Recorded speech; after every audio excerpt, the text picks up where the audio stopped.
അവരൊക്കെ ചെറിയ ചെറിയ ചെക്കന്മാർ വയ്ക്കും. നിസ്സാര ശമ്പളമേ ഉള്ളൂ. ഇപ്പോഴത്തെ ചെറിയ ചെക്കന്മാർക്ക് വലിയ അമ്മച്ചിമാരെ മതിയല്ലോ. മനസ്സിലായോ?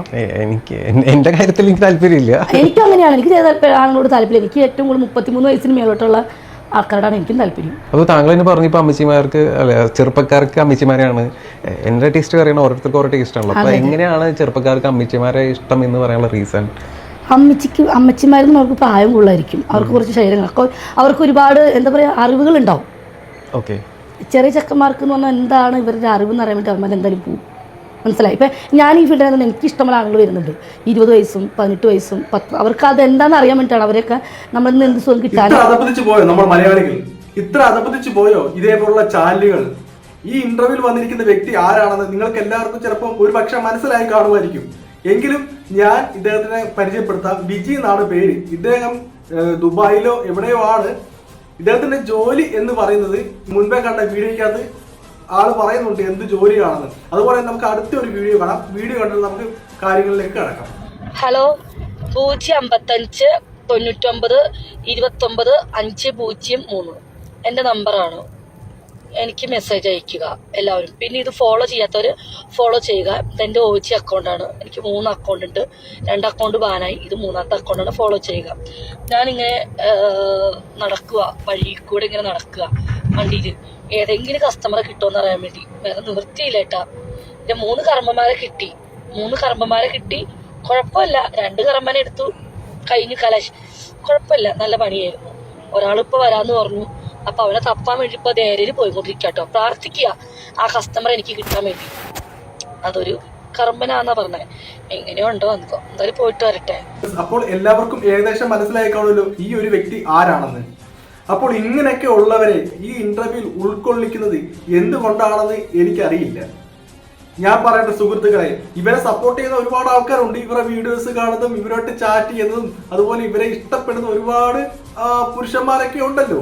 അപ്പൊ അവരൊക്കെ നമ്മുടെ കമന്റ് ബോക്സിലൊക്കെ വന്ന് പല അഭിപ്രായങ്ങളും പറയും. എങ്കിലും ഞാൻ നിങ്ങളോടൊന്നും ചോദിക്കട്ടെ സുഹൃത്തുക്കളെ, എത്രയോ കലാകാരന്മാര്, എത്രയോ വൈകല്യങ്ങൾ നിറഞ്ഞ ഒരുപാട് കലാകാരന്മാര്, ഇതുവരെ ആരും തിരിച്ചറിയാതെ പോകുന്ന എത്ര നല്ല കലാകാരന്മാര് നമ്മുടെ ഈ കേരളത്തിൽ തന്നെ ഉണ്ട്. 10 പേരെങ്കിലും അവരെ തിരിച്ചറിയണം എന്ന ആഗ്രഹത്തിൽ ഇപ്പോഴും ജീവിക്കുന്ന ഒരുപാട് കലാകാരന്മാര് നമ്മുടെ നാട്ടിൽ തന്നെ ഉണ്ട്. അവരെയൊക്കെ ഒന്ന് കണ്ടെത്തി ഇതേപോലെ ചാനലുകളിൽ വന്ന് ഒരു അരമണിക്കൂറത്തേക്ക് ഇന്റർവ്യൂ നടത്തി കഴിഞ്ഞാൽ അവർക്ക് അത്രയും ആശ്വാസമായിരിക്കും. അതുമാത്രമല്ല അവരെ 10 പേര് അറിയുകയും ചെയ്യും. നമ്മൾ കണ്ടിട്ടുള്ളതാണ് എത്ര കലാകാരന്മാരാണ്. ഒരു നാടൻ പാട്ട് എഴുതുന്ന ആള് വർഷങ്ങളായിട്ട് നമ്മൾ പാടുന്ന പാട്ടുകൾ അദ്ദേഹം എഴുതിയതാണെന്ന് പോലും അറിയില്ല. ഈ സോഷ്യൽ മീഡിയയിലൊക്കെ എത്ര വർഷങ്ങൾ കഴിഞ്ഞാണ് നമ്മൾ അറിയുന്നത് ഇവരാണോ ആ പാട്ട് എഴുതിയത് അല്ലെങ്കിൽ ഇദ്ദേഹമാണോ അതിൽ അഭിനയിച്ചത് എന്നൊക്കെ നമ്മൾ അറിയുന്നത്. അപ്പോൾ നമ്മൾ അതേപോലുള്ള കലാകാരന്മാരെ ഇതേപോലുള്ള പ്രോഗ്രാമിലേക്ക് ഉൾപ്പെടുത്തണം.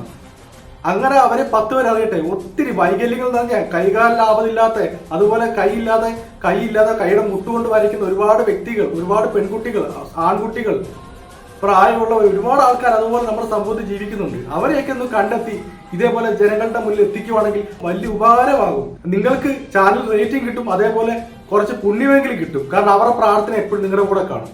ഇവരെ പോലുള്ള ആൾക്കാരെയൊക്കെ ഇതേപോലെ ഇന്റർവ്യൂവിനൊക്കെ പങ്കെടുപ്പിച്ച് അവരെ ജനങ്ങളുടെ മുന്നിൽ എത്തിച്ച് ഫേമസ് ആക്കാൻ നിങ്ങൾക്ക് എന്താണ് അതിനകത്ത് കിട്ടുന്ന ഒരു സുഖം എനിക്കറിയില്ല.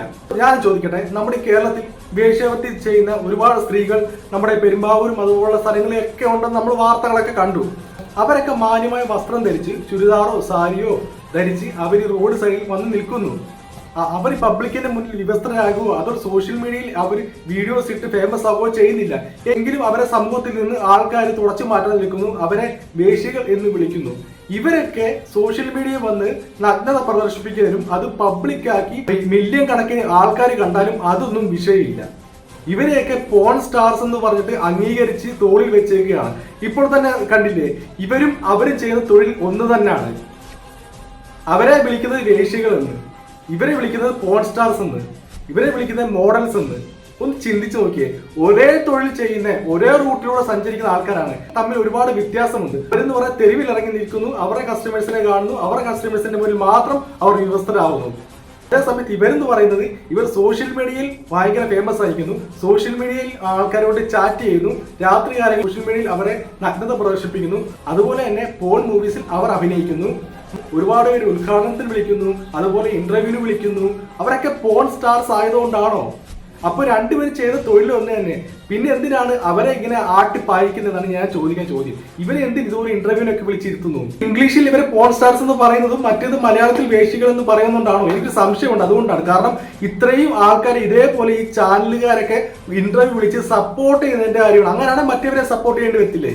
പക്ഷെ അവരെന്ന് വെച്ച് കഴിഞ്ഞാൽ ഒരു നേരത്തെ മരുന്നിനോ അല്ലെങ്കിൽ ഒരു നേരത്തെ ആഹാരത്തിനോ അല്ലെങ്കിൽ അവരുടെ കുട്ടികളുടെയൊക്കെ പഠിപ്പിന് വേണ്ടിയൊക്കെ ആയിരിക്കാം അവരൊരു പക്ഷേ ഈ ഒരു വേശ്യാവൃത്തിയിൽ ഏർപ്പെടുന്നത്. പക്ഷെ ഇവരെല്ലാം ആർഭാട ജീവിതത്തിന് വേണ്ടി. നമുക്ക് എല്ലാവർക്കും അറിയാം ഈ വന്നേക്കുന്ന പോൺ സ്റ്റാർസ് ഒക്കെ നല്ല പോലെ കാശുണ്ടാക്കുന്ന ടീമുകളാണ്. അവരൊക്കെ വില കൂടിയ കാറുകൾ സഞ്ചരിക്കുന്നതാണ്, അതേപോലെ ഐഫോൺ ഉപയോഗിക്കുന്ന ആൾക്കാരാണ്, അവരൊക്കെ ലക്ഷറി ആയിട്ട് ജീവിക്കുന്ന ആൾക്കാരാണ്. ആരുണ്ട് ഈ പോൺ സ്റ്റാർസ് എന്ന് പറയുന്നത് പാവപ്പെട്ട രീതിയിൽ ജീവിക്കുന്നത്? അവരൊക്കെ ഒരു നേരത്തെ ആഹാരത്തിന് വേണ്ടി ജീവിക്കുന്നവരല്ല, അവരൊക്കെ തങ്ങളുടെ കുഞ്ഞുങ്ങളുടെ പഠിപ്പിന് വേണ്ടി ജീവിക്കുന്നവരാണോ? അല്ല, അവരൊക്കെ ലക്ഷറി ആയിട്ട് ജീവിക്കാൻ വേണ്ടി ഇതേപോലുള്ള സ്ഥലങ്ങൾ തിരഞ്ഞെടുക്കുന്ന ആൾക്കാരാണ്. അപ്പോൾ ഇവരെ പൊക്കിപ്പിടിച്ച് ജനങ്ങളുടെ മുന്നിൽ, അതായത് സോഷ്യൽ മീഡിയയിലൊക്കെ പബ്ലിക് ആക്കിക്കൊണ്ട് അവരെ ഫേമസ് ആക്കിക്കൊണ്ടിരിക്കുന്നത്, മറ്റവരെ ഈ നാട്ടിൽ നിന്ന് ഓടിച്ചു വിടുന്നത്. എന്തിനാണ് അങ്ങനെ ചെയ്യുന്നത്? നിയമം എല്ലാവർക്കും ഒരേപോലെ അല്ലയോ? അവർ ചെയ്യുന്ന പ്രവർത്തികൾ ഒന്നു തന്നെയല്ലേ? പിന്നെന്താണ് അങ്ങനെ ചെയ്യുന്നത്? ഞാൻ പറയുന്ന കാര്യമാണ്, സമൂഹം നമ്മൾ അങ്ങനെയാണ് ആൾക്കാരെ കാണുന്നത്. രണ്ടുപേരും രണ്ട് തരത്തിൽ കാണുന്ന ആൾക്കാരാണ്. നമ്മുടെ ഈ സോഷ്യൽ മീഡിയ നോക്കി കഴിഞ്ഞാൽ എത്ര ആൾക്കാരാണ് ഫോട്ടോസ് ഇടുന്നത്. എത്ര ആൾക്കാർ, നിമിഷ ബിജു അവരൊക്കെ ഇടുന്ന ഫോട്ടോസ് കണ്ടു കഴിഞ്ഞാൽ നമ്മളെ സോഷ്യൽ മീഡിയ തുറക്കുമ്പോഴേ ഇതേപോലുള്ള ഫോട്ടോസാണ്. എനിക്ക് പേര് പറയുന്നതോട് ഇത് മടിയില്ല. എന്തിനാണ് നമ്മൾ പറയുന്നത്? അവർ പബ്ലിക്കായിട്ട് ഇടാമെങ്കിൽ പിന്നെ നമുക്ക് പേര് പറയുന്നുണ്ട് പ്രശ്നം. എവിടെ നോക്കിയാലും, ഗൂഗിളിൽ നോക്കിയാലും എവിടെ നോക്കിയാലും ഇവരൊക്കെ നമുക്ക് കാണാം. അപ്പോൾ നിങ്ങൾ വേണം ചോദിക്കുമോ നീ ഇതെല്ലാം നോക്കുന്നുണ്ടോ എന്ന്? അല്ല ഫ്രണ്ട്സ്, ആ ഏതൊരു വ്യക്തിയാണെങ്കിലും നമ്മുടെ ഗൂഗിളിൽ സെർച്ച് ചെയ്ത് കഴിഞ്ഞാൽ ഇവരെല്ലാം ഫോട്ടോസ് കിട്ടും. അത് നമ്മൾ കാണണമെന്നോ അല്ലെങ്കിൽ നമ്മളവരെ സപ്പോർട്ട് ചെയ്യണമെന്നോ ഒന്നുമില്ല.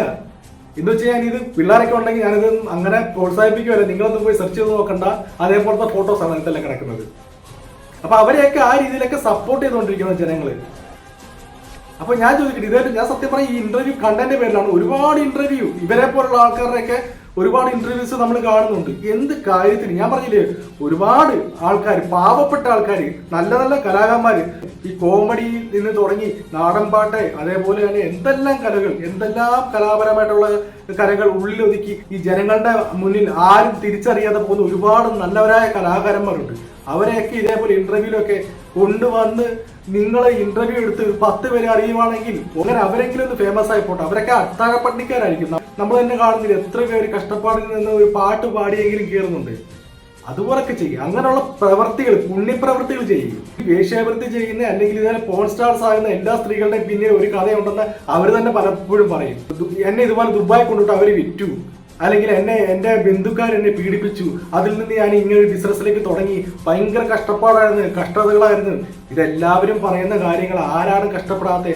എത്ര കുട്ടികൾ എവിടെയെല്ലാം പീഡിപ്പിക്കപ്പെടുന്നു, എത്ര കുട്ടികളെ ബലാത്സംഗം ചെയ്യപ്പെടുന്നു, എത്ര കുട്ടികൾ മരിച്ചു പോകുന്നു. അല്ല, ഈ മരിച്ചു പോകുന്ന കുട്ടികളെ കൂട്ടണ്ട, അല്ലാതെ എത്ര പെൺകുട്ടികൾ ഇവിടെ പീഡിപ്പിക്കപ്പെടുന്നു. അവരെല്ലാം ഈ തൊഴിൽ കൊണ്ടാണോ ജീവിക്കുന്നത്? അവരെല്ലാം ഈ വേശ്യാവൃത്തി കൊണ്ടാണോ ജീവിക്കുന്നത്? അല്ല, ഇത് ഇവർ തന്നെ തിരഞ്ഞെടുക്കുന്ന തൊഴിലാണ്.